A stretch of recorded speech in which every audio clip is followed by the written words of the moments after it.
Testing. Testing, besting, lesting, nesting, nesting. Wow. Rhyming, huh? Timing, timing, liming.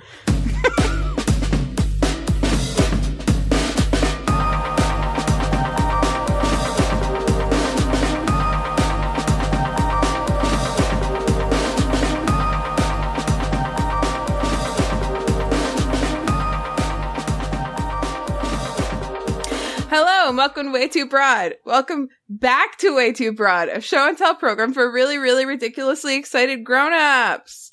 I'm Hannah, and these are my co-hosts, Erin and Ben. Hi, Erin. Hello, Hannah. Hello, Ben. Beautiful faces. Hello, Beautiful Hannah. faces. Hello, Ben. We're back from our little break. Bitches. And we had Christmas, we had cross-country travel. Ben is coming to us. Actually, you both are in totally different locations from usual, but Ben is in his permanent new location. Yeehaw. Yeah, Where's that, his Ben? new old location. My new location is Boston, Massachusetts. Yeah. My old slash Dang. new. Got a new door behind him. Yeah, it goes to a balcony.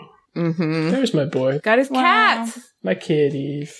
How are they? They're so nice. They're so sweet. They play with each other now. It's so nice. Aww. They're adorable. Did they greet you warmly? They did. It was so nice. They were very nice to Lucas, who they're usually scared of. Wow. So, can we just jump right into Baby Ben's baby road trip? Tales from the Wait, road? Should we share what we're drinking first? Oh, yeah, we should and probably then do that. get Tales from the Road? Yeah, let's Okay. do that first. I'm first. I'm drinking a Hop City Brewing Barking Squirrel Amber Lager, which Oh, look at that. Ian and I got for Christmas from his parents, because it's from Canada, I think, where they went, whatever. Excuse me, it's got a squirrel on it. I haven't tried it yet. It's good! Nice. It's good. And Touchdown. seltzer. Okay, ready? Wow. Oh, disappointing. Sharp. Wow. I think it's out of juice. Yeah, it seems like it's out of juice. That was a seltzer that was out of juice. Actually, it's like fizzy inside. Doesn't But it sound wasn't like fizzy it. outside. Blame That's it what on the counts. juice. Blame it on the juice. Erin, what are you drinking? Oh, I'm last this week. Oh, well, I have 3 drinks here. No. I've got a cranberry and lime You're seltzer. second. Wait, I haven't done mine yet. You're second. No, we're cutting you out of the program. So just me and Hannah go. Cranberry lime seltzer. I got a In a cup of mug? coffee. Oh, okay. Yeah, sorry. I got a cup of coffee and I got a cup of grapefruit juice, and I meant to take a Pepsi AC and I forgot because of those acids. I have 3 acids to drink. What do you got, Ben? I got ice, water. Great. With ice. Yeah, Ooh, it doesn't that's clinkle good. because it's plastic. It doesn't clinkle because it's plastic. It just doesn't clinkle. It just doesn't. Erin, where are you joining us from this week? Hello, I'm joining you from Lusby, Maryland, where I have joined you before. Maybe once, maybe twice. Maybe thrice. Maybe thrice. This might be thrice. I'm in my wife's childhood bedroom. Neat. Nice. Yeah, having a great, relaxing Christmas week. That's wonderful. Yeah. Okay, Where Ben, tell are us. you, Ben? Yeah, tell us all about your trip. Okay. Where were Day you? one. Where? Yeah. Day one, Okay. I start in Tustin, California. Tustin. And then I went to Beaver, Utah, which was... Did you say- go to Pearls? Yeah, did you say hey to Pearl? I didn't see Pearls. I went to a Denny's. Did not go to... There was a Denny's in the parking lot of my Super 8. What are you doing, Erin? I'm just repositioning. Don't worry about me. Beaver, Utah was sad, and I went to this pizza place for dinner, and all of the girls who were working there were in like... The girls? Yeah, they were like teenagers. Okay. Were like in like full-length Pioneer women dresses. Oh. And I was like, yeah. I was thinking, like, is this a uniform? And then a whole family came in, and like all of the women in the family, including like the small little children that were girls, were in the same like dress, very full length dress, and all of the guys, including like the little boys, were in jeans with like plaid button downs tucked in. And I was like, oh, this is just how every single person dresses here. And it was very strange. Yeah, I told you it's back in time. It did, honestly, Oh, yeah. it did feel like it a little bit. Wow. Except that it was for in the a, Denny's. yeah, except for the Denny's. I guess Denny's existed for 3,000 years, so that adds up. Definitely. Forgot about that. Yeah. Yeah. Denny the pioneer. Pioneered it. Yeah, exactly. And then that was all for Beaver, Utah. Oh, actually, I like opened the drawer in my hotel and pulled out there's like a map of like interesting things in Beaver, and there was no interesting things in Beaver. But You keep saying Bieber. I know. But they did advertise like on the top of it that they were rated the tastiest drinking water in the country in 2006. Did you taste the drinking water? How was it? I did. It was fine. I don't know. It was just water. I also learned that it was where Butch Cassidy was from, which is kind of interesting. But that's basically all that's interesting about Beaver, Utah. And then also it's halfway between Tustin and Las Vegas. Or halfway between Tustin and Denver. And so the next day, I got up really early because my gums were hurting for some reason. From the water. From the drinking water. No, I think it tastes delicious, but it hurts your gums. That's the trade-off. I think it was from the elevation, which that's like a thing I read online that it's a symptom for some people of elevation sickness. And I was definitely feeling the change in elevation because Beaver's like over a mile high. And I was at sea level in the morning. And also whenever I get sick, like get a cold, I get a thing where my gums hurt a lot, especially when I'm trying to sleep, which I haven't heard a lot of other people get, but it's like consistently every time for me. So I had that waking up and I couldn't get back to sleep. So I was like, oh, fuck it. I'll go to the 24-hour Denny's and then leave at like 6 in the morning. Great. Perfect. But then right when I changed highways onto I-70, which basically was across all of Utah, Beaver's in like the southwest. And like right away, it was super dark. And I was like right away entering a mountain pass. And there was a sign that was like, when this light is flashing, you need to have chains on your tires. And I was like, I do not have chains for my tires. The light was not flashing though, so we were fine. But nevertheless, there were like signs every like 20 feet that were like, icy roads, watch out for icy roads. And it was like pitch black and oh my God. Scary mountain road. And that was, honestly, I thought that seemed very scary until later that day. Drove through all of Utah, which was pretty. It was very pretty. It was like a nice day for the most part. And then I got into Colorado, and on my way to Denver, there's this famous mountain pass, infamous mountain pass called the Vail Pass, that gets closed during the winter relatively often. It's like on the highway, like on the interstate, on I-70. And it gets closed for bad weather. There's also a thing in Colorado called the traction law, where if it's in effect on certain roads, then you need to have either snow tires or chains for your tires. And the tires that are on the fit were like all-weather tires, so technically it would be fine, but I was really scared of dying on this road because people crash on it all the fucking time. Oh, God. That I was going to get chains anyway. But I was like 3 miles from the opening to the Vail Pass, and it closed. And there was a sudden huge snowstorm, like not like no snow at all, and then like 10 minutes later, like white out, couldn't see anything. Damn. Stuck in like literally no one moving because the highway was closed. And the hotel, what the fuck was that? Whatever. Ghost. Yeah, probably. The hotel I had booked was in Denver. And so I was like, I'm not going to make it to Denver because even if the Vail Pass does open, it was like already sundown. And I was like, I'm not going to drive it in the fucking dark after it got closed because multiple vehicles spun out on it. Jesus. So I called Kylie, and Kylie, my savior, booked me a hotel at like the next exit in this little town called Minturn, at a place called the Minturn Inn. Shout out to Jocelyn at the Minturn Inn. She was great. Did you tell her to listen? Nope. But shout out if she ever hears it. She's so great, she'll know. I mean, if anyone's going to like Vail or anywhere near Colorado, highly recommend anywhere near Vail for skiing. Highly recommend Minturn Inn as a place to stay. How about that? What does it feel like to be like a tall man who can just like stay at some random hotel and feel safe? Well, at this place, I think anyone would feel safe. Oh, good. It was like it actually ended up being kind of a nice night because I stopped a little earlier than I expected, and it was like a sleepy little mountain town after a fresh snowfall. And this inn was like really, it was like a nice bed and breakfast with a really nice manager cute. that had a Australian Shepherd named Ruger. Jocelyn and Ruger. What's it called again? I'm gonna Google it. The Minturn Inn. Minturn. In Co. It's really nice. And wasn't that expensive either. Cute.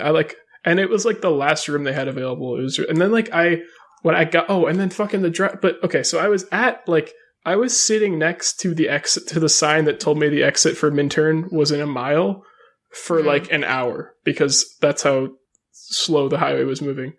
And as it was like, as we were waiting, the snow was building up more and more. And so when I get off the highway, there was like a completely unplowed road, and it was like 15 degrees. So it was like icy and I could hardly see where the road was. And it was like this curvy little mountain country road that like there were curves on it that like had a posted speed limit of like 25 miles per hour for good conditions. So I was fucking scared out of my shit, driving extremely slow.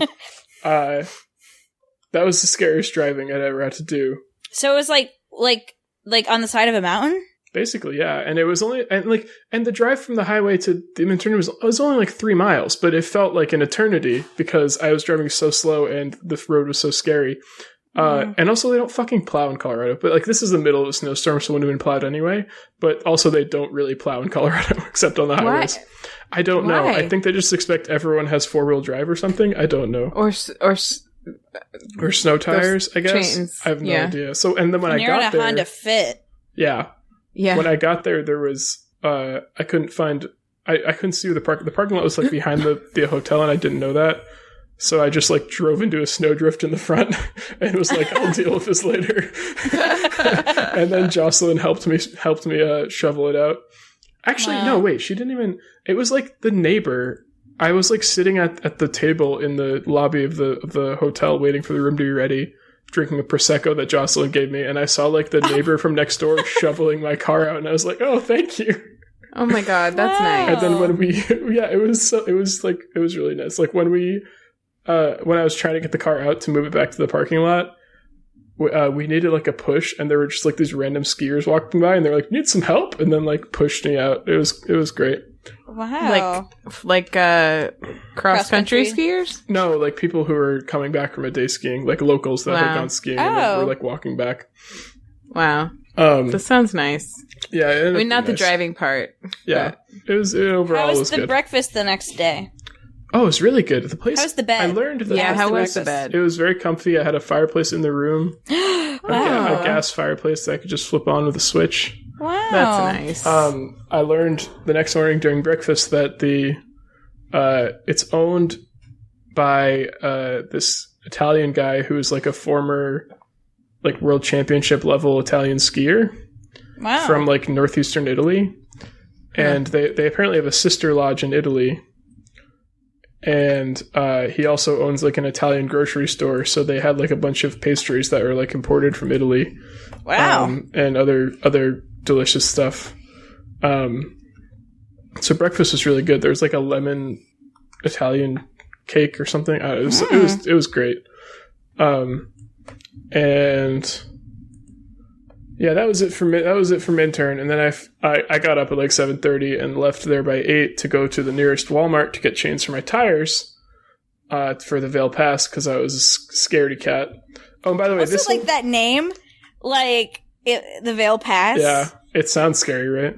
I don't like that name. I feel like that's like a Dominion card that like curses all of the other players. Yeah.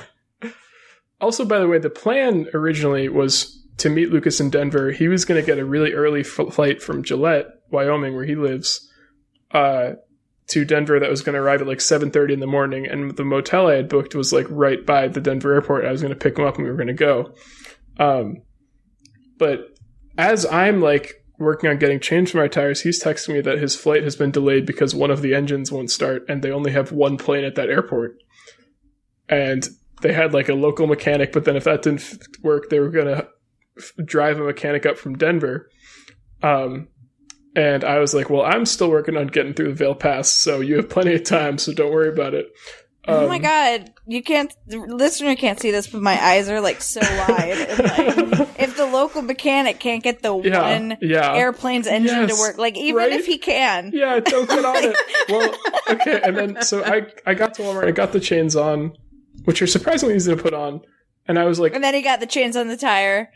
And I got on the highway and almost immediately was like, wow, this road is very clear. I do not need chains. And by the way, the thing about chains is you can't have them on. For one, you can't drive more than like 20 miles per hour when you have them on. And also you're not supposed to drive on like good roads with them. You really only should be driving on like snow and ice. So it's really annoying to figure out when to put them on. And I was like, okay, I'm going to take these off because I do not need them right now. And I'm going to like destroy my tires or the road or both.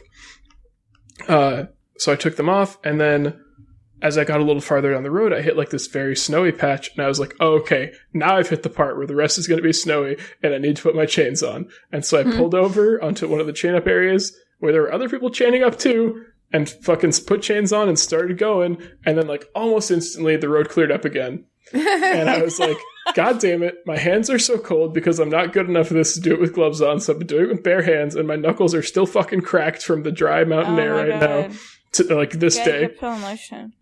Yeah, I have been. It's actually gotten a little better, but it's like it was so bad and it was so cold. But anyway, I took the chains off again, and I was like, you know what? I'm not gonna fucking put them back on unless there are like huge flashing signs telling me I need to, because this is really annoying, and I'm gonna stop trying to guess.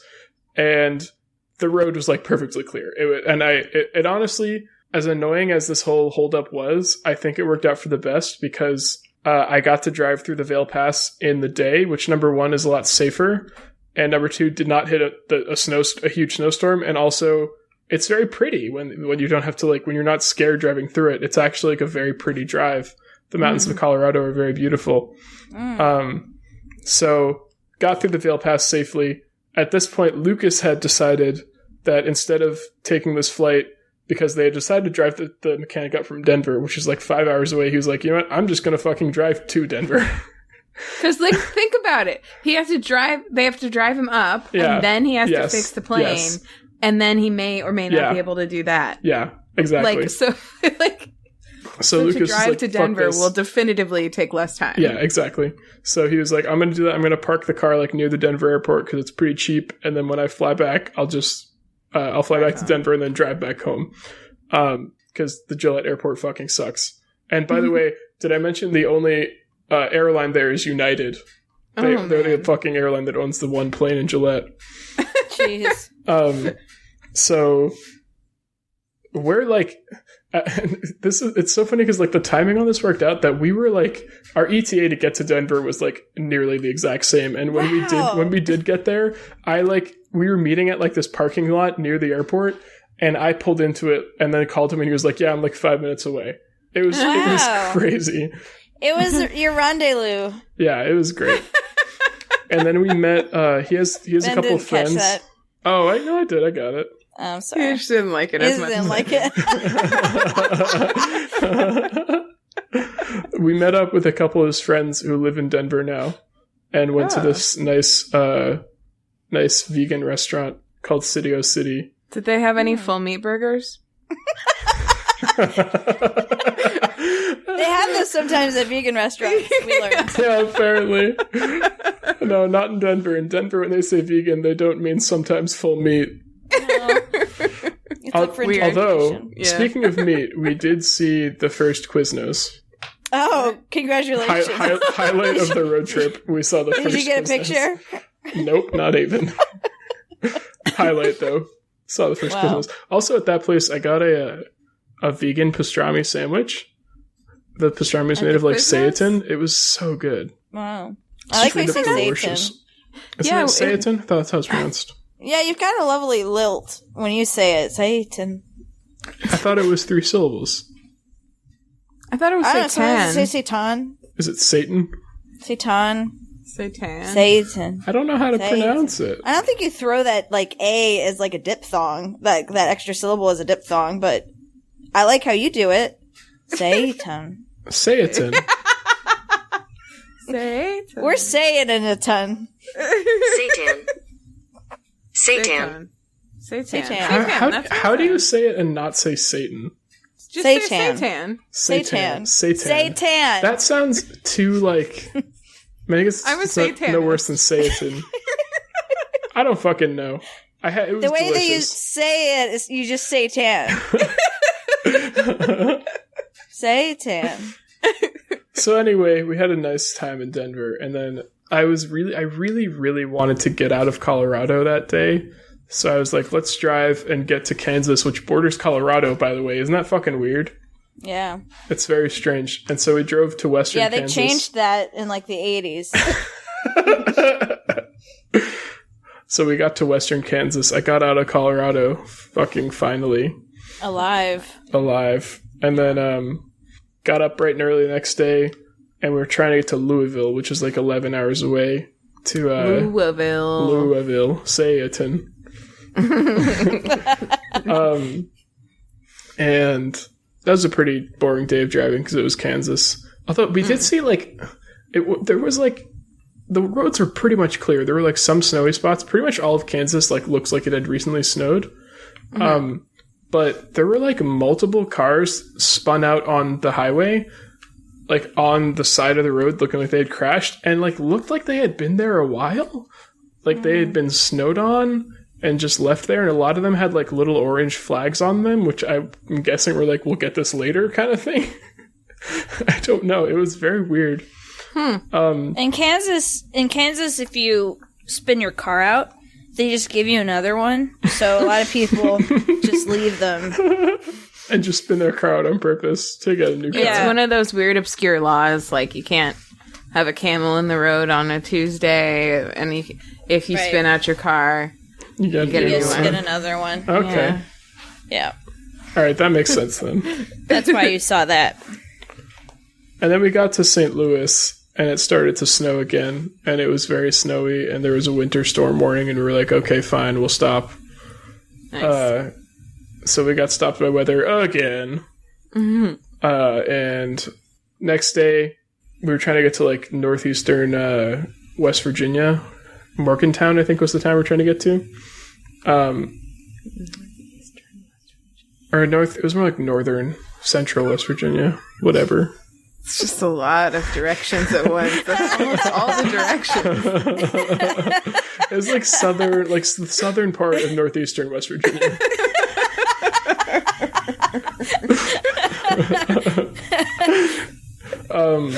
And we stopped in Huntington to get Jolly Pirate, the home of the McElroys, to get Jolly Pirate donuts. Oh. Because they always rave about them, and they were delicious. They had both yeast and cake donuts, which is interesting.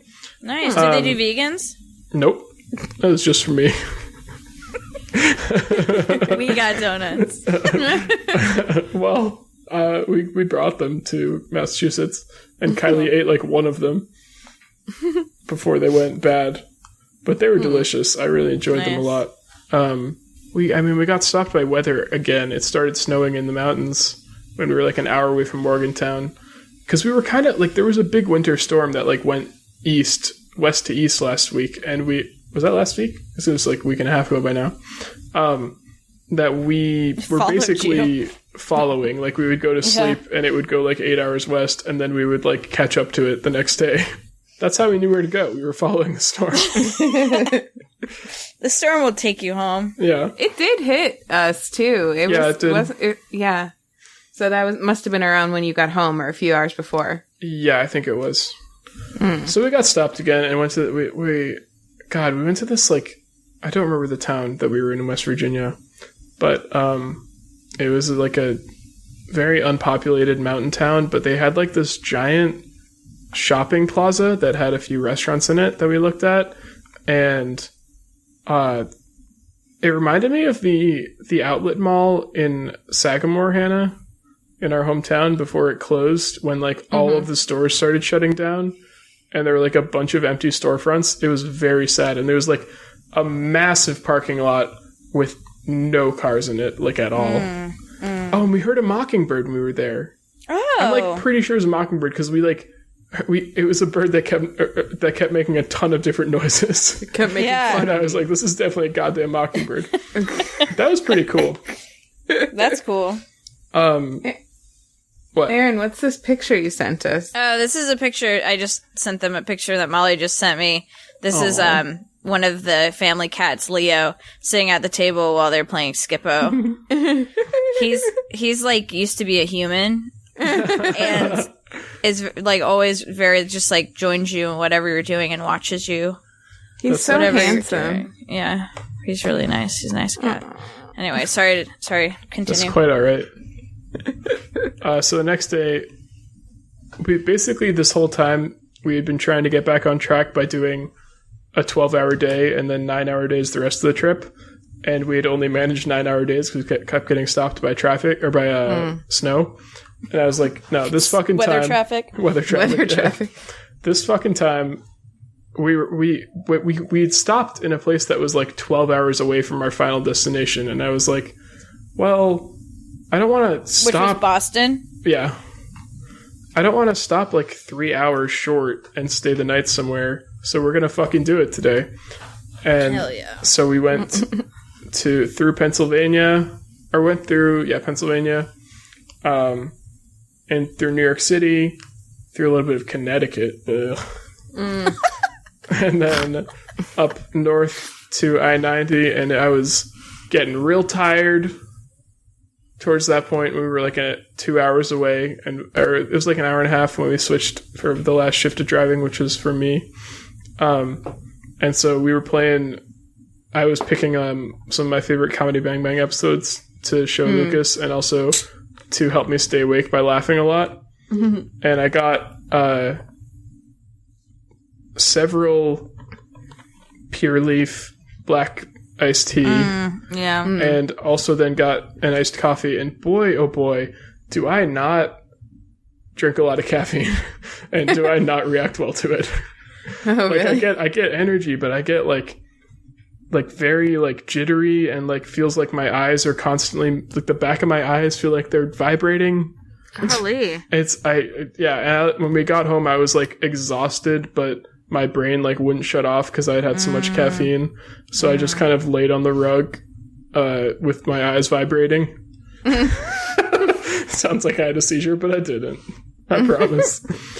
But yeah, then I got home and it was like 12 degrees and we had to park the car kind of far away. That was a whole pain in the ass thing. And walked back, but then we got home and I saw my kitties and my Kylie, and it was great. And now I've been home and it's been wonderful.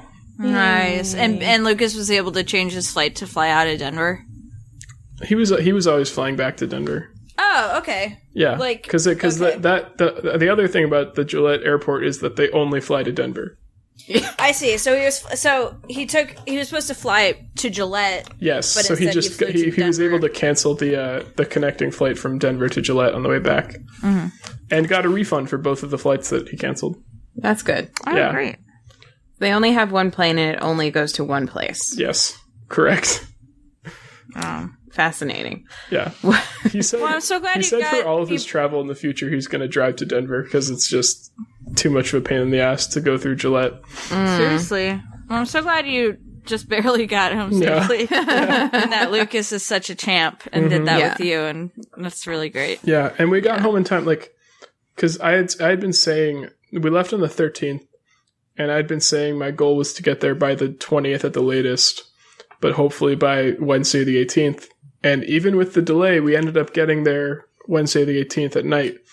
Dope. Which was really nice. And Lucas had some time to, like, he went down to stay at my parents' house for a day to visit with them.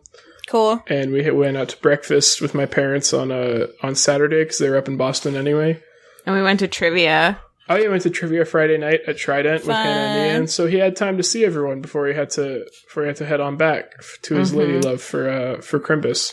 Mm-hmm. Wow. And then after all that, it was Christmas. And then it was we Christmas. had Christmas. And we had Ben got me Christmas. a cat puzzle. Yeah, 1,000-piecer. Bang got me a cat puzzle. Wow. Yeah. Have you done it yet? No, I started a different puzzle. Hannah Wow. also got me a puzzle Yeah. Wow. with tigers and some other crazy shit on it. Hummingbirds. It's Yeah. crazy. I got them the Wow. craziest puzzle I could find. Yeah. Wow. I'm really into puzzles. We got Molly's family a puzzle like we do most years. And it's this really beautiful pencil puzzle. It's got foil on it for like the metal part of the eraser, so it kind of shines and shimmers in the sunlight. Yeah. And they finished it the day after Christmas. Wow. Like they Wow. started it Christmas Eve and finished it. So that's the puzzle update over here. That's an update from everybody. We have a pencil puzzle too that we bought in Durham. Nice. when we Oh, were there for yeah. Thanksgiving. Oh, I think it's that same one. That very one. Is it It's just foil pencils? pieces? Yeah, it's like a bunch of pencils. Yeah. I think it's the foils is shimmery. I don't think ours is. Okay. Maybe Why it's don't you different. look harder? Shimmer in the Well, sunshine. so we haven't done ours yet because we started to do it, and then both of our cats kept picking up the pieces in their mouth and trying to eat them because they're weird. Wow. Which is not a problem I've heard other cat owners having. No. But Hannah also got us for Christmas like a little stackable plastic containers for puzzles that are in the shape of puzzle pieces, so we can like have a convenient way to put it away when we're not working on it. Nice. Because otherwise the cats will apparently eat it. At their house, at my in-laws' house, they have this like big board that they put over the puzzle that's in progress. And then they also put a dumbbell on it. And I thought, well, that seems stupid because like if the problem is the cat's like batting them off or like walking on the puzzle pieces, like the board should be fine because it's heavy. But apparently the problem is not that they like eat them or walk on them. It's that they jump on it and slide it off the table. And apparently they learned they can also do it with the board alone. So they've jumped on the board and surfed it off the table. So they put a dumbbell on it now. That's smart. Put it down. Yeah. I have had that. I've had sticky cat feet causing things to go missing, and I've had them jump on or off of the table and slide like entire chunks of it off the table. It's very frustrating. I get it 100%. It's like the Venn diagram of people who enjoy puzzles and people who enjoy cats probably have a huge intersection. Oh, yeah. But those two things are like not compatible. Yeah. No, they're interests not. in the Yeah. in the slightest. Yeah, it's true. It's a struggle. It's the main struggle for cat owners. I would say. Puzzle management.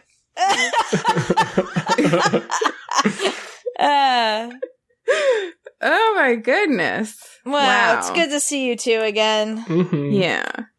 It's good. It's good. I was really worried. I was getting updates on the family text message chain the whole time all that stuff was happening. And it was especially that day in Colorado, it was worrying. And then even when he got the chains on his tires, Ben was like texting us whenever he put them on or took them off. And he texted us about it, several times because and I was like, oh God, I don't know if Ben's doing this chain thing right. So I don't glad think that I you was. made it. Yeah. Well, do we have other upfront stuff or should we pop it? We sort of, Front loaded this one. front loaded it. Yeah. Let's just pop in. I had a nice front-loaded Christmas. You had a nice Christmas. We all had a there nice we go. Christmas. Merry Christmas That's to right. everybody. Merry Christmas, everybody. The Thanks for headphones letting I'm us- wearing were a nice Christmas present from Kylie. Huh? What'd you say? The headphones I'm wearing were a very nice Christmas Oh, present I from thought Kylie. they looked new and nice and like Yeah. they were from Kylie. They're noise canceling Sony headphones. Yeah. Nice. And when I do this, they let sound in. They stop Oh. noise canceling. It's really cool. I can't do the noise. Have we talked about this? I can't do noise canceling headphones because it makes me nauseous.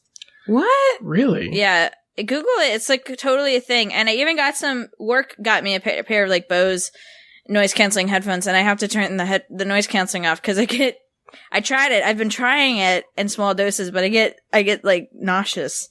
Wow. Really? which is a thing. So Molly has that too. Because it does like some counter frequency, and it makes some people nauseous. I'm one of those people. Wow, that's so interesting. Huh. Let's roll in. I am first, and my obsession is light and breezy. It's light. I love light, sunlight, lamplight.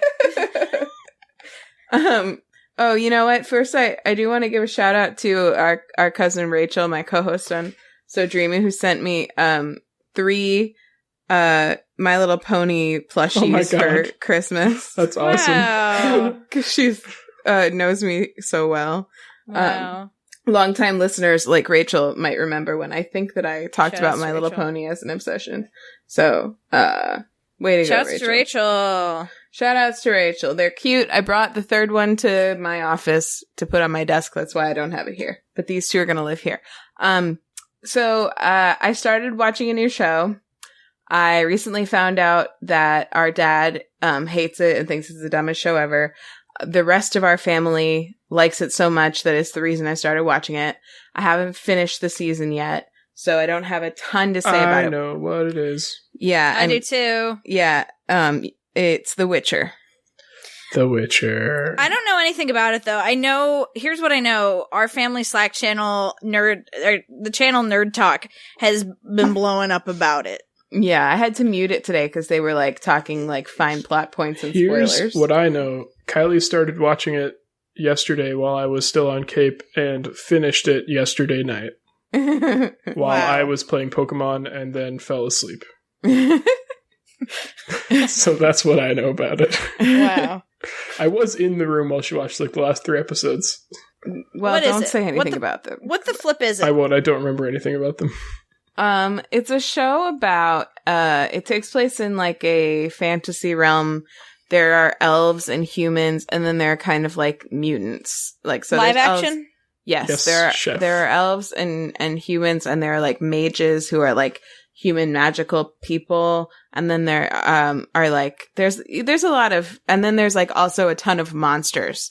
And the Witcher is from a race of people who are basically monster hunters. They're not human. People call him a mutant. I don't know the full story of how like the quote unquote race of Witchers came to be, but they have some things about them that are different from humans. Like their eyes are like gold, but then also sometimes they can turn like really black and scary looking. And they are like, supposedly legend has it that whatever turns them into Witchers also causes them to like not be able to feel emotions anymore. So he's very gruff. Like if I had to describe this in like a, mashup of things, it would be like Shrek meets. Why did you start with Shrek? Well, there's like a dynamic where he has like a sidekick who's a bard, and I guess so. yeah, it's like very Shrek. And then I had a second one, but I don't. It's just Shrek, but it's a Shrek. Shrek meet. The Witcher is Shrek. It's Shrek. It's like a twist on the classic Shrek tale. Yeah. So it's based on from the point of view of the donkey. It's basically follows this guy named Geralt, who is the Shrek of the show, who is like the last Geralt.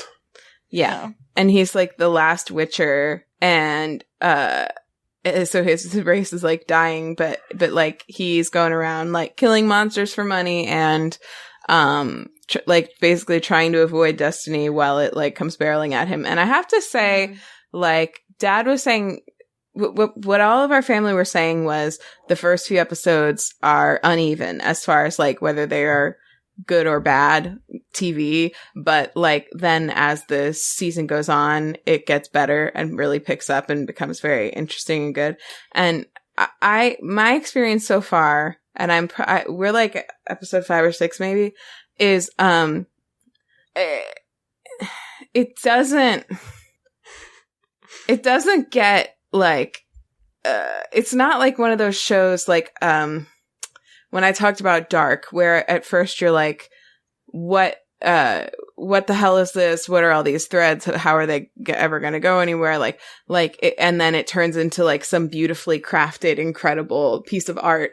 Like it's not like that. It's like you just start to, Hercules was the other one. The live action Hercules. It's like Shrek meets Hercules. That's what it feels like. Like the episodes that some of them have like a Monster of the Week kind of feel.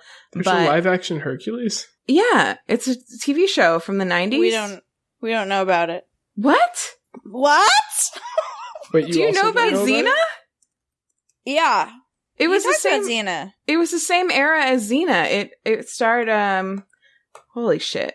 I know about the Disney Hercules. Hercules! No! Hold on. Hercules, The Legendary Journeys. Starring Kevin Sorbo. Yes, starring Kevin Sorbo. Kevin Sorbet. Our mother, Ben at least, should know. The only reason I would know about this is if our mom watched it. Can I try to say what I think you're trying to express? Which it's not like Dark, where, like, I didn't watch Dark, but, like, it seemed like a jumbled mess, and then it came together and it was art, and you realized it wasn't ever a jumbled mess. Like, It was art, and you just, like, not artful enough to realize it yet. But these episodes, maybe you're like, is this art? And then later, like, no. But it gets better. Can I say, as part of this conversation, Kylie said that it's like the first show that she's watched where she will like openly identify it as a guilty pleasure. Yeah, I think it's extremely campy. That was something that and the more it goes on, the campier it gets. It's like campy but with very high production value. Did we mention he's Superman? He is Superman. Henry Cavill is the Witcher. He looks nothing like Superman. He's Superman. Yeah. He's strong arms. It looks from what I've seen. Yeah, he is strong Look up arms. fucking Henry Cavill's arms. He's strong arms. Okay, alright. Apparently, during the recording of the show, the costume designer said he kept wearing down all of the leather costumes with his huge muscles. He's kind of like, everything looks a little too small for him, so I feel like that's on them. Like, honestly. But yeah, it's like, it's not, I wouldn't say it's not art of any kind. Like, it's not garbage. Of any kind. Any the show kind. fucking sucks. It doesn't suck, but it's just like, yeah, but it doesn't not suck. It's fun. It's fun to watch. Like, it was it's not great background for me playing Pokemon. It's great background for a puzzle. Mm-hmm. I would say that's what I was doing today. It was really great, and the special effects are excellent. What if you had to identify, like, our family is all a Twitter about it in the Slack channel? If you had to identify, like, why this show?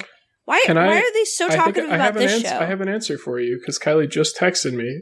It's been 3 months I've been able to have Kylie text me thoughts in the middle of the show, but here we go. Wow, I missed this. Additional thoughts on The Witcher. Everyone is hot, and the sword fighting is good. That's all. The sword fighting is very good, and everyone is very hot. Okay. And yeah, that is true. What else do I like about it? Pretty much, there is a lot of sex in it. Okay. Oh, and it's the other reason the reason that people are giving it a chance and then are kind of like giving it an extra chance is probably because a lot of people, including the people in our family Slack, played the video games, because there are like 3 video games that this is based off of. And there's also books. No, I don't it's know based which on came first. the books came first, and it's based on the books more than the games, apparently. Okay. But Ian played the video games. So that's the reason it was familiar to me. I think a lot of the people who are watching it played the video games, but I want to now, because I've heard The Witcher 3 is like one of the best games ever. I've heard the first Witcher is no good, and the second and third one are good. I've heard the same exact thing. It's like the show. Yeah. Maybe the show is based off of the video games in that sense. Sometimes it feels like a video, like the sword fighting, for example.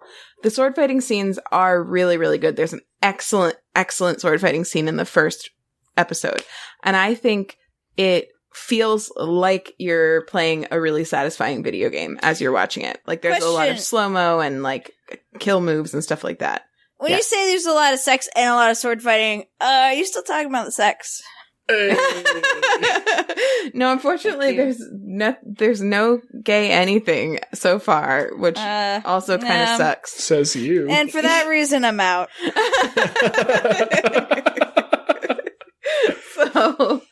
So yeah, I was actually thinking about that right before I came in here.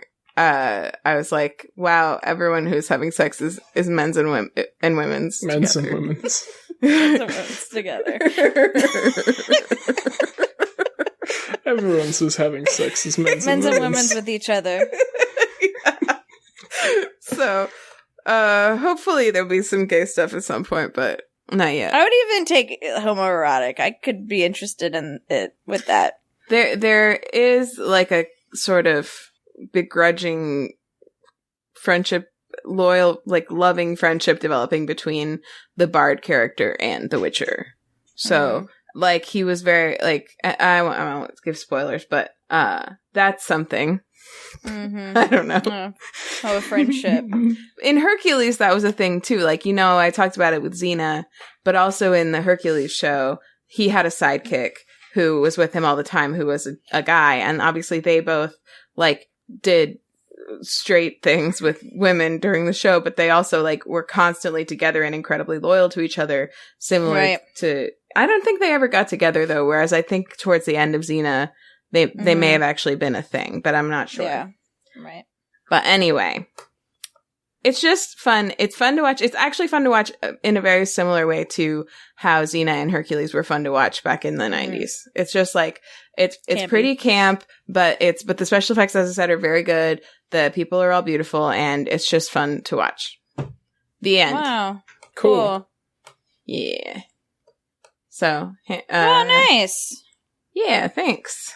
And then the family. There's people to talk to about it in our family. That's right. But don't talk to Dad about it because he watched not even the entire first episode and he's decided that it's garbage. He said the music... Hercules and Xena came out at the same time? Huh? Hercules and Xena came out at the same time? Yeah. Hercules. Yeah, they were What came first, the show or the Disney movie? The show. Wow, really? Yeah. Why do you say I've like literally never heard of the show? I said it came out in the 90s. When do you think Hercules came out? I don't know when the 2 years later. I don't know when the Hercules movie came out. Not that much later. It was 1997. Yeah. Also the 90s. You flip. It's just so clear When to do me. you think the Hercules movie came out? Hannah's like a living fucking internet. And all of us who don't have that top of mind are inferior and should be shamed. I just put up a picture of Hercules and his bro in the Hercules. In the all right, let's check it out. Okay, there they are. I love how much shorter he is. Yeah. Yeah. They had chemistry. Yeah. Chemistry. Well, So nice. there's a new Terrace House out, and it's good. Everyone. Oh, you've been watching The L Word. We're not caught up from last week because we were traveling. But what are your thoughts so far, Hannah? I am. I'm enjoying it. Are there 2 episodes out or 3? I think there are 3. We've only seen 2. I think I've only seen 2 also. Okay. Yeah. Sunday. So is Alice supposed to be like Ellen now? Is that what we're to gather? I don't think she's on Ellen level, but I think she's a TV show now. I see. Well, I'm happy for her. Yeah. I don't think she's Ellen. I don't think she's supposed to be Ellen because like Ellen gets all sorts of celebrities. Everybody. Yeah. I'm enjoying it. Did you see Rhea Butcher was on Ellen? What'd you say? Rhea Butcher was on Ellen. Oh, I didn't see that. That's so cool. Yeah. I'll have to check that out. I've been off the Insta. Huh. Erin.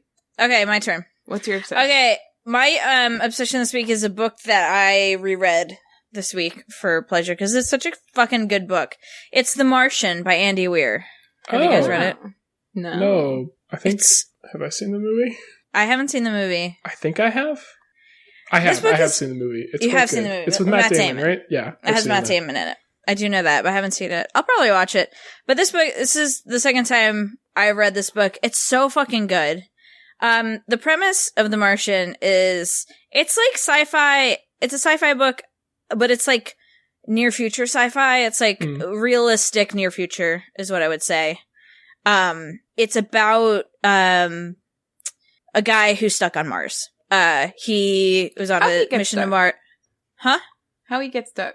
So he's on a manned mission to Mars. So that's kind of the like realistic near future bit of it. Mm. He's on a manned mission to Mars, and a storm rolls in, an unexpected storm rolls in, and they're going back to the Mars ascent vehicle to like go back up to their spaceship, or their, I don't think that's what they call it, but they're like realistic NASA space station ship situation. Mm-hmm. And basically like he gets knocked by this pole that punctures his spacesuit, and he gets like knocked away, and they have to go without him, and they assume he dies because all of his like biometrics on a suit indicate that he has died, but actually it like he's not dead. He's able to like he comes to, he's able to like see that he's been punctured by this like pole through his suit, but the way that he kind of fell on it formed a seal,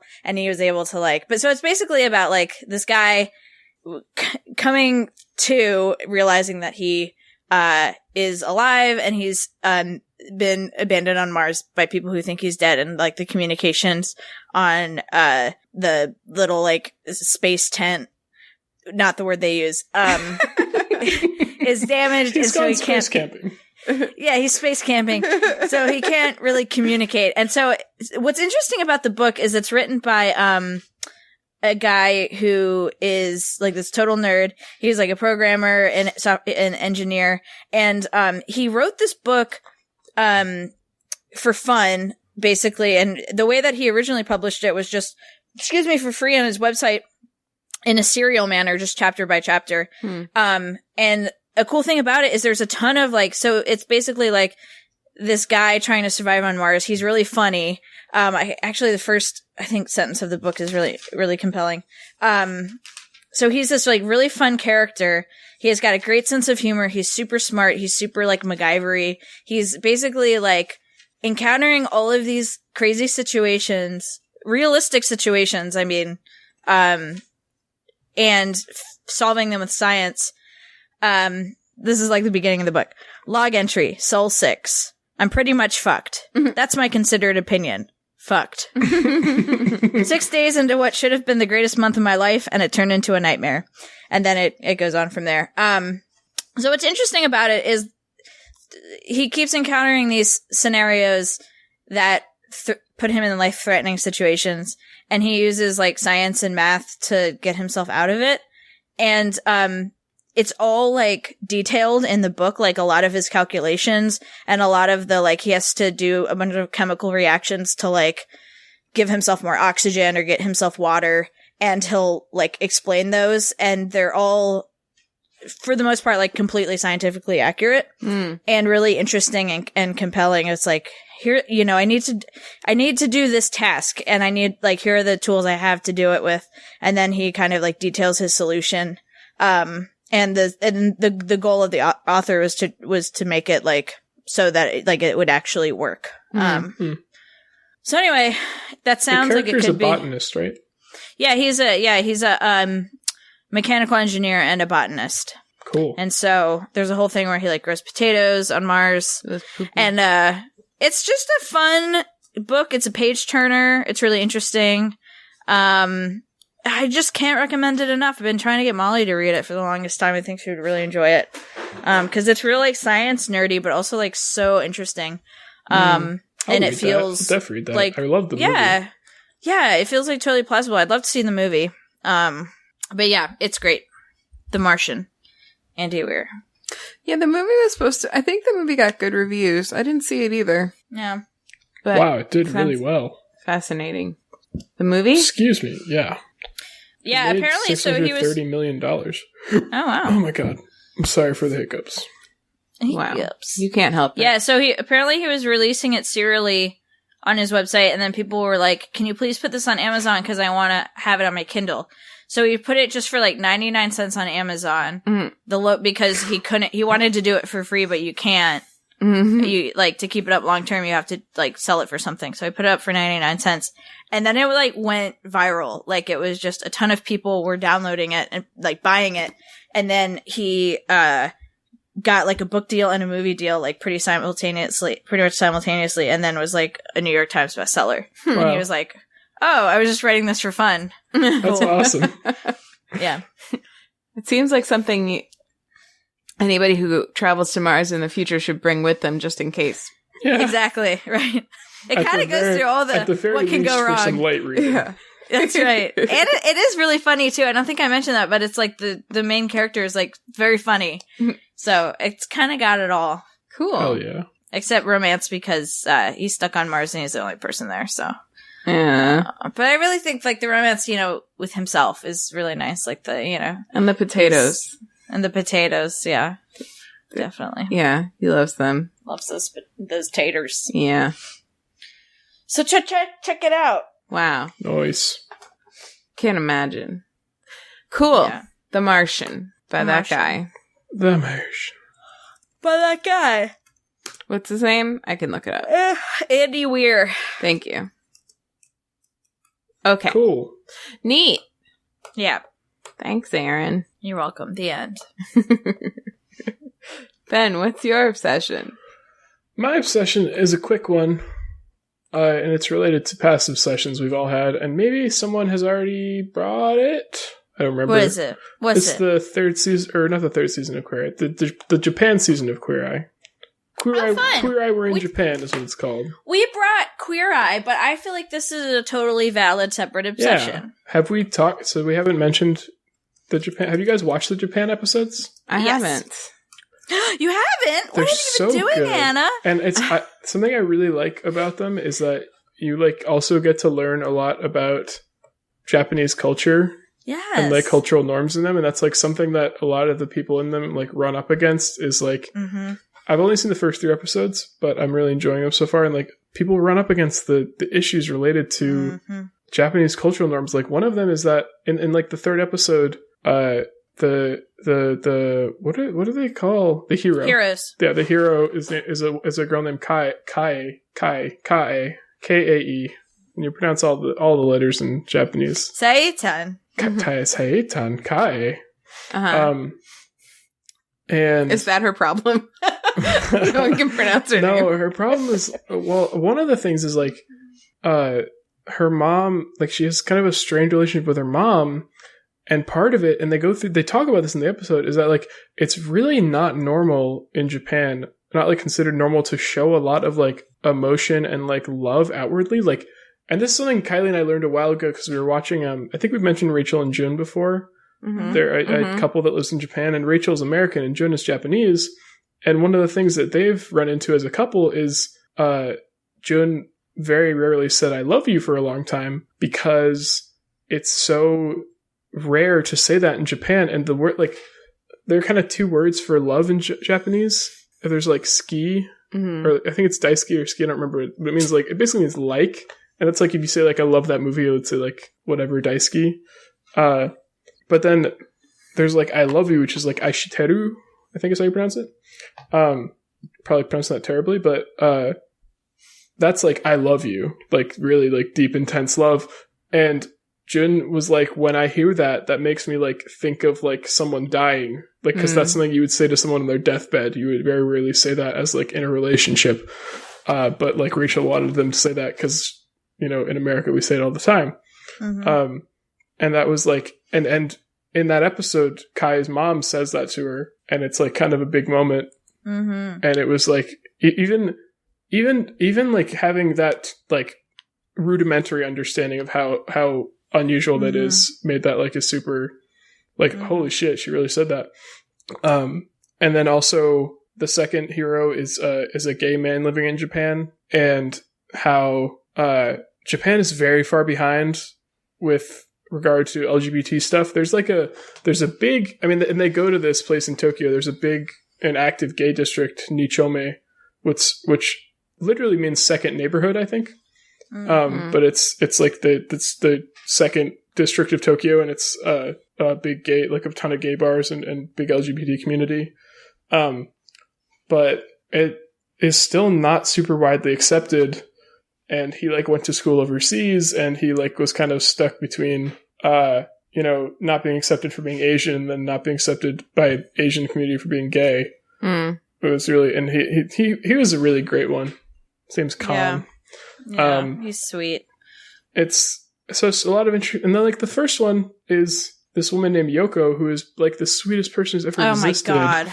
I wish I know Yoko. She fucking runs she's a hospice nurse and like runs a hospice facility out of her own house and like gives all the rooms to her patients and sleeps on the floor because there's no room for bed anywhere. What? She literally sleeps on the floor. She's so sweet. She's the nicest, and like she is like divorced and didn't have any kids, and there's like a thing in Japan where I forget the wording of it, but it's like people will say you're like no longer a woman or something if like you're not living up to expectations.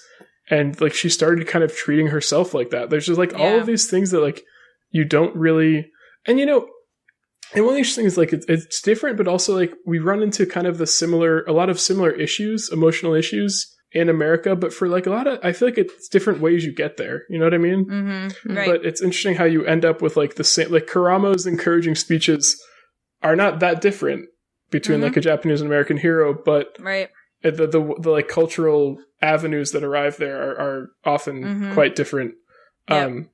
Japan's just a very interesting place. There's a lot of great things about it, and there's a lot of ways that it definitely needs work, especially I think in the way that it treats women and LGBT people, which is great that 2 out of the 3, like all 3 of the first 3 heroes have been either women or LGBT. I don't know about the rest, but it's just really good, and it's really great insight into a part of Japanese culture that we don't get to see a lot of in American media. Yeah. Even like the hugging, like hugging's not common. Is the thing like with Yoko? I don't think this is so a sweet. Spoiler, but like they obviously come in and they're hugging everybody, and part of me was thinking about like, oh, that's not maybe in their culture, is that still okay that they're doing that? But I think about that like when they're hugging the heroes in America, like those men don't, those people aren't getting hugged, like that is. That like toxic masculinity, like absolutely, like people. It is it's a very similar thing, yeah, right. It's like kind of just like, and then at the end, like of the Yoko episode, she and her friend hugged, and they were like, "Hugging's great. We should hug more." So nice. We should hug. Like yes, hugging is awesome. It's so weird that I love you thing is so weird to me. It's so interesting, and that'll come up again in another episode. But it's like. To be like not have said I love you, like in our house where it's like hey, can you get me a seltzer? Thanks, I love you. Like it's like it's like almost like a punctuation of a sentence. It's just so and crazy. I don't think it has any less meaning because it's so often. No, it's just not at all. Well, but that's not more often. It's not unheard of though. Like there are I've definitely heard people have that opinion of saying I love you in America. Maybe not as intensely because I watched that Rachel and June video, and so I know like exactly how he described it, and it did sound a little more intense and like I think it's also more widespread. Yeah, and for all the Terrace House that I've watched, I've heard a lot of people confess their feelings for people, and I've heard them even like I've heard them talk like once they were in a relationship and planning on leaving the house and stuff. Like that's a dating show. I've never heard that stronger word for love on that show ever. Like they always say ski, but but like I've definitely know of like couples or just individuals who have that opinion that like saying I love you all the time cheapens it. But I also does not. I don't agree. Yeah, I think if you don't mean it, or if you like are not considering what you're saying and you're just like then that's one thing. But I also like I don't not to be like morbid, but like if I'm on the phone with someone that I love and then I get off the phone with them and like got in an accident or something, like I would want that to be the last thing they heard from me, Oh, yeah. Like at all times, I want people to know that I love them. Right. I agree. Yeah. That's how I feel about that. Yep. Agreed. I feel like it can't cheapen it because it's like to not say it is so withholding. I feel like it's like I'd rather it feel so common that it feels cheap than feel like it was never said, right? Mhm. Well, like and, I like, wish somebody would be like, gosh, she just won't stop telling me that she loves me. That's Yeah. so annoying. Like no one's gonna think that. Yeah, like we say it a lot, me and Kylie, and I like don't like it's just like a nice reminder every time. I don't know. Yeah. It's like, oh yeah, she does love me. That's great. Yeah, it's just that for somebody to just like voluntarily say that to you is just like so. It's just so nice. It makes you feel so good. I never think like, ugh, gosh, why did they just say that? Why did you to say me? that again? Yeah. You're saying that a lot. Yeah.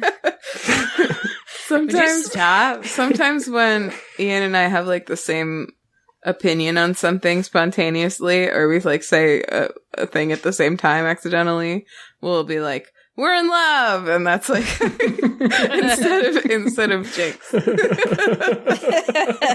love that. I love that.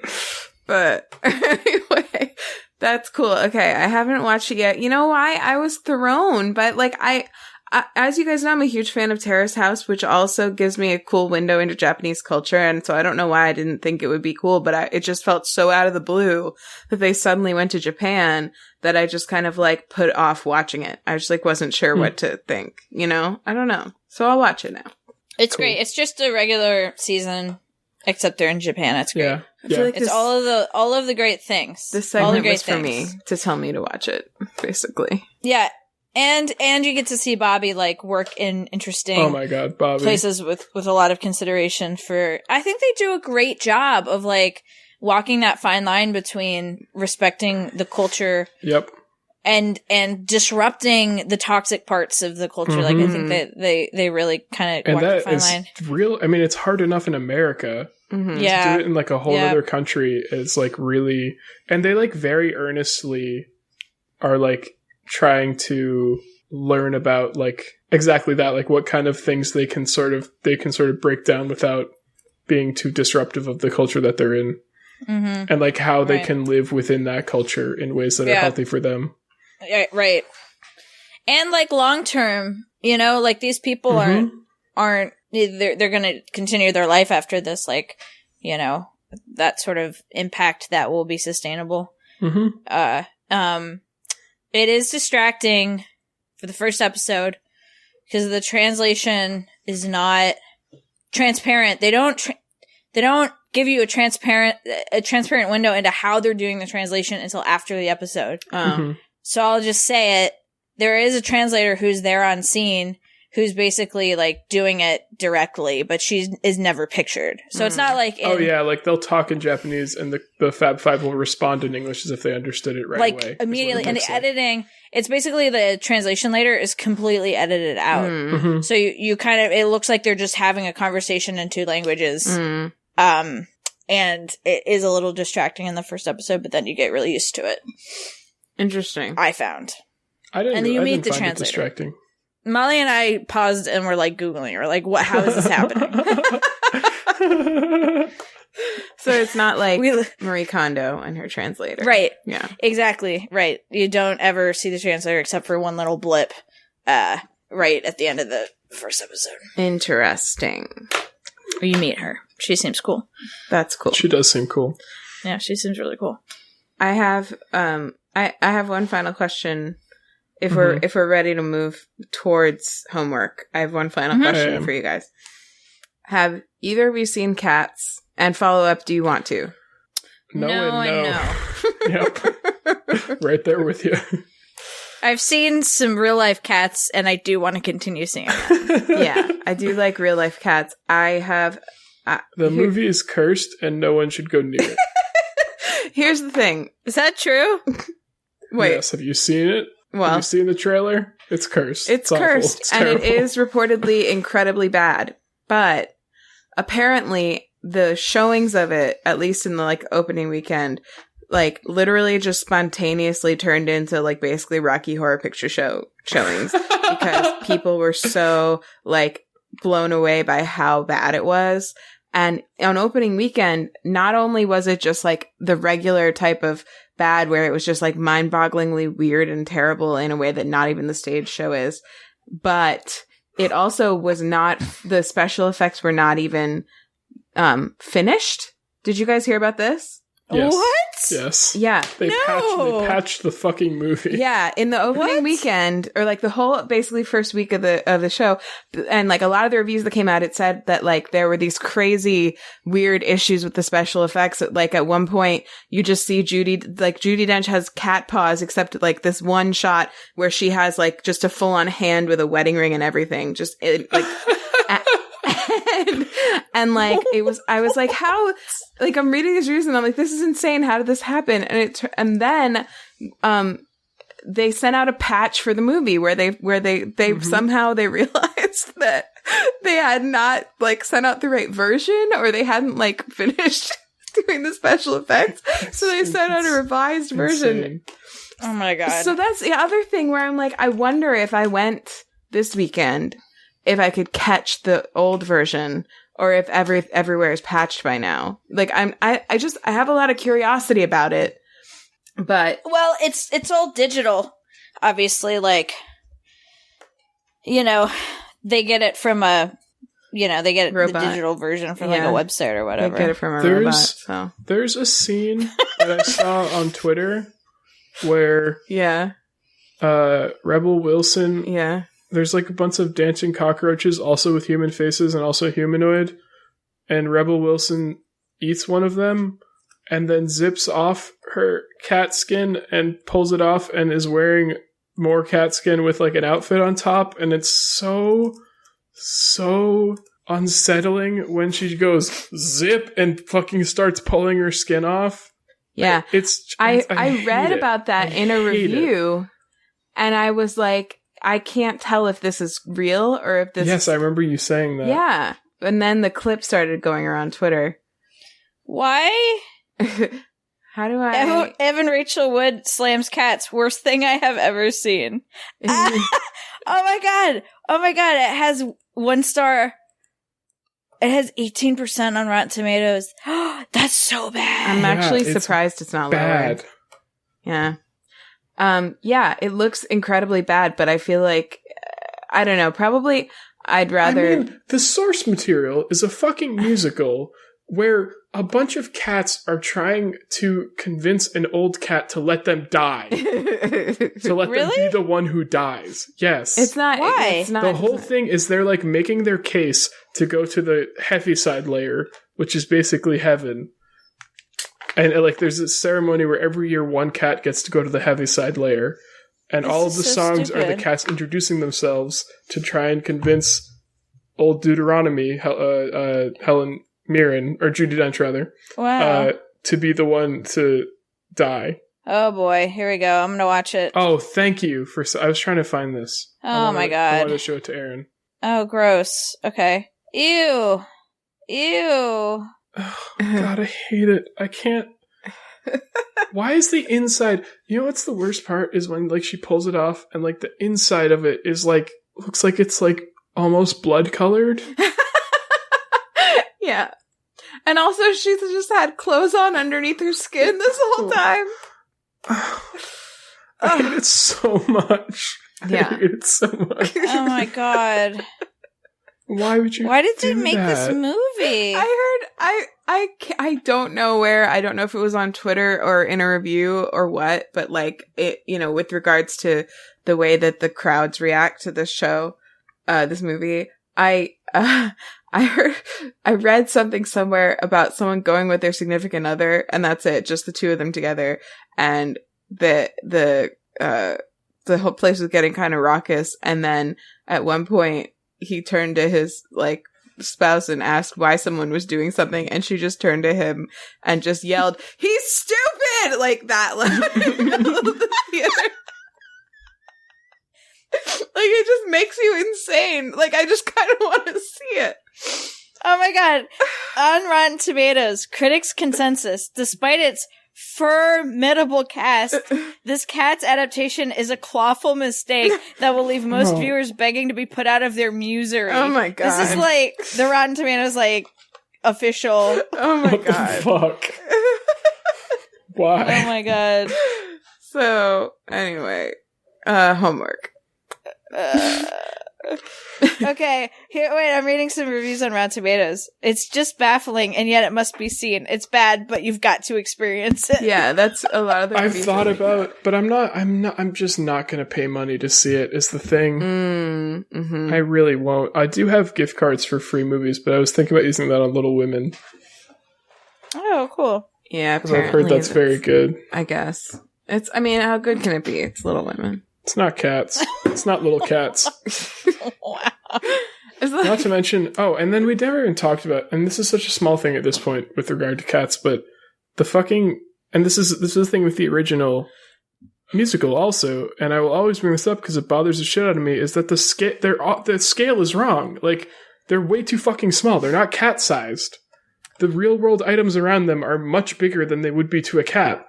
They're like scale mouse-sized. problem I've heard is a lot worse in the movie than Yeah. the stage show. It's like, But, like, even in the stage show, there's, like, a giant tire that's on stage the whole time, apparently, and is, like, way bigger than it would be to a cat. It's, like, a thing in the Wow. original, too. It's ridiculous. mm, I hate it. sorry about that. Yeah, why'd you do that? I'm sorry. Cool. So, in conclusion, see cats or don't, but just be informed before you go in. Know before you go. It flopped horrendously. It was like, it made like $5 million on a $95 million budget. Ah, yeah, it had so many stars in it. Yeah. I feel like they need to Yeah. reimburse the Taylor Swift is in that. Yeah. Yeah. Not for very And long, fucking apparently. But Dame Judi Dench. yeah. Dame Judy. They're taking away her dameness. Anyway, Honestly, homework. good. If you like pretty people, Pina coladas. if you like attractive people, and sexual tension and monster killing and cool sword fights, check out The Witcher. It's fun. Is it sexual tension or is it actual just sexual sex? Both. Both, okay. Yeah, there's a lot Chill. of sexual tension. It's on Netflix.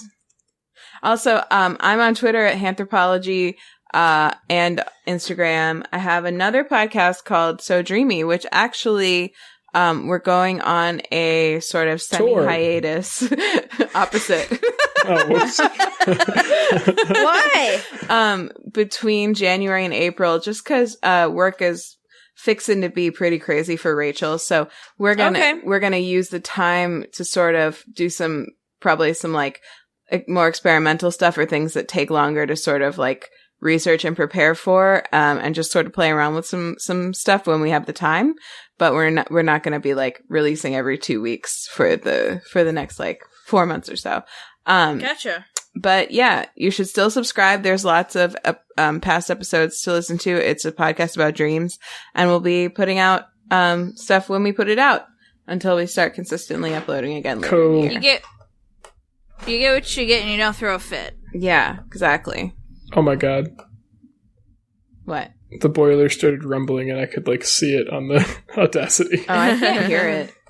Oh yeah, I can't hear it. Good. But my heat's pretty loud too, and it's usually fine. Does your heat shake your whole apartment? It sounds like it's... Do you live in an apartment? No and no. Who was next? Aaron. Erin. Me. No, Aaron's last, remember? I'm left. My homework is to read The Martian by Andy Weir, Molly.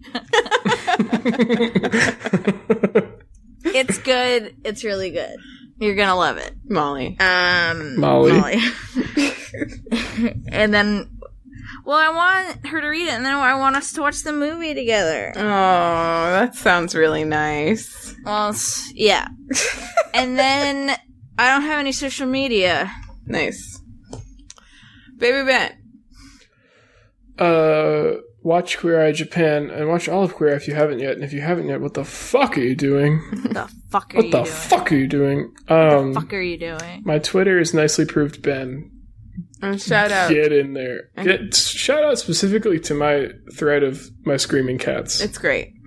It's a really good thread. I'll check that I think out. everyone should look at it, and I add to it whenever I get a good pic of them yawning, I mean screaming. It's great. Shout out to Jocelyn at the Minturn Inn. Shout out to Jocelyn at the Minturn Inn in Minturn, Shout out. Colorado. Yes. If you want to call us and tell us whether you saw cats and how crazy it made you, you can do that at our hotline, 774-326-0420. Blaze it. But don't dial Blaze it. Don't dial Blaze Dial it. Blaze it. Mom. We're really narrow casting. We are on Twitter at WayTooBroad. We're on Instagram at WayTooBroad. We are, Ben's on Twitch at Disco Greg. I just saw that on here. Yeah. And, we also, you can email us at waytoobroad@gmail.com. And if you missed any of those things, you can find them on WayTooBroad.com, our website, for anything you want. EarnBen.com for anything you need. And, leave us a review, please. And that's it. And that's all. We love you. We love you. The lid for the podcast candle is missing, so so I guess we'll have to keep going. Hold on a second, hold on. The podcast candle is blowed out. The end. Bye. Bye-bye. Bye. I think my fingers are going to get a bit cracked already.